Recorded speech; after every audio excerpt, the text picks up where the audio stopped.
cold wind blows playfully across the water. Picking up speed, it gusts over the barren tundra and races across ice-capped water, whisking moist droplets into the thin air. It whirls and whistles, sending icy crystals of snow in stinging fury against trees, homes, and people.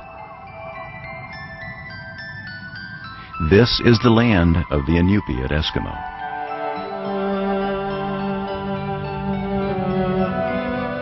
Into this Arctic vastness, a baby boy was born more than 150 years ago.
When I was growing up, I hear Dad used to tell us a story about Maniilaq. This man was a prophet. They call him prophet. That's my dad's uncle.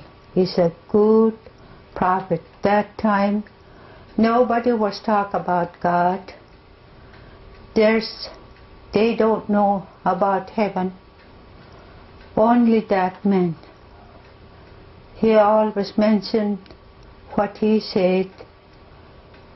It's from above, not from the ground, not from the world. It's from above.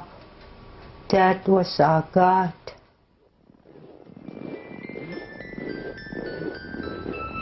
Nothing is known of his father. He was raised by his mother. She called him Maniilaq. Others sometimes called him Maniilaq. Maniilaq, when they look back of that man, God spoke to him, and just like a prophet in those Bible days. You know, there's prophet in the Bible days. Then it happened up there too through that Maniilaq. He's a prophet. Then we can see nowadays, we can see he's one of them, because he prophesied what will happen.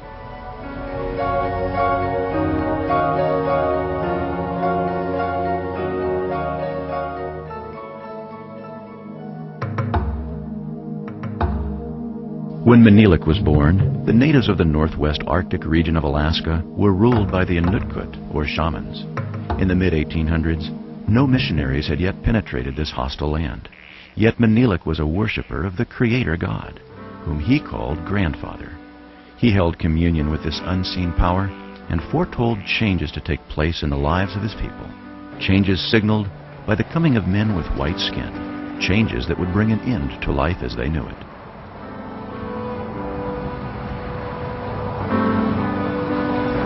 My father, he always talking about this Maniilaq. He's a prophet.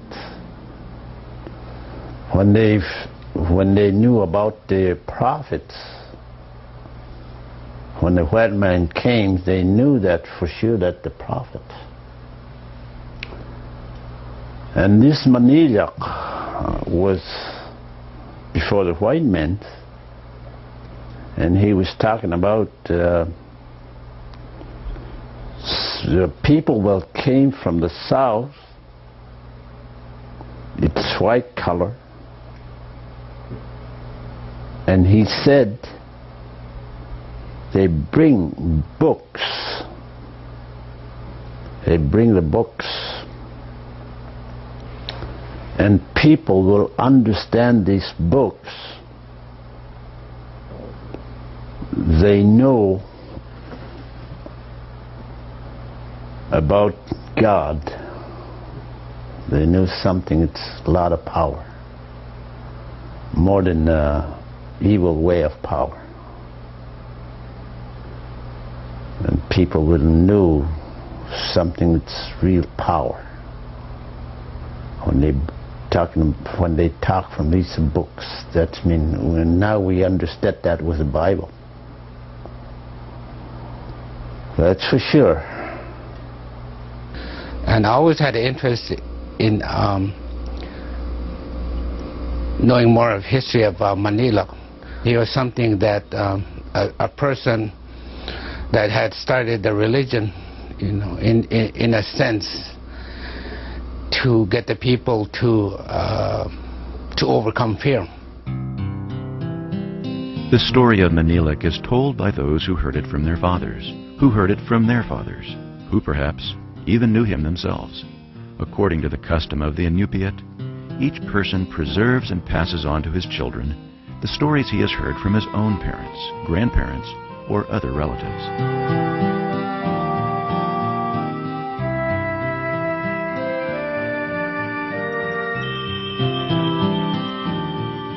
Maniilaq was born and lived along the Kobuk River.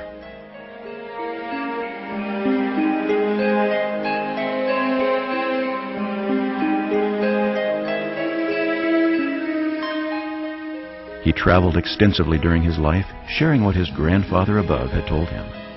He is said to have traveled as far west as the Bering Sea and eastward into Canada, where he was last seen.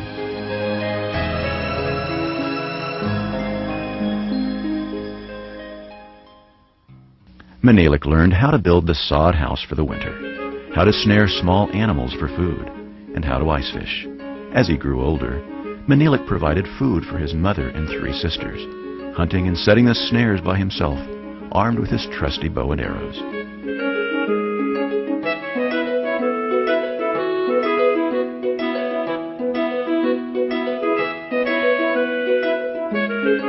One day, while checking his snares, he noticed an inviting place to sit down and rest.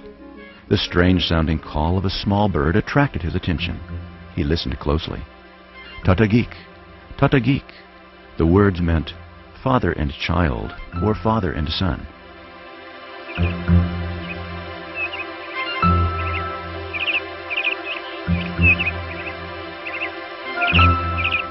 Maniilaq found himself often drawn to this spot where he would linger, surrounded by a feeling of unusual calm and peace, listening for the strange bird call, which expanded to say, Tatagik, Tatagik, Isrum Meksakti, Isrum Meksakti, or father and son, the source of intelligence, the source of thought.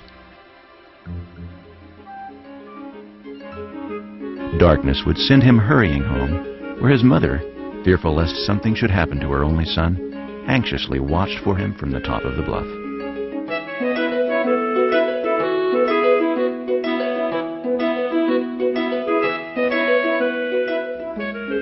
Concerned by his long absences, his mother asked him where he had been and what he had been doing. Letting her in on his secret, he told her, "I have been listening to the wonderful sound of a small bird. It calls out to me, father and son, the source of intelligence, the source of thought."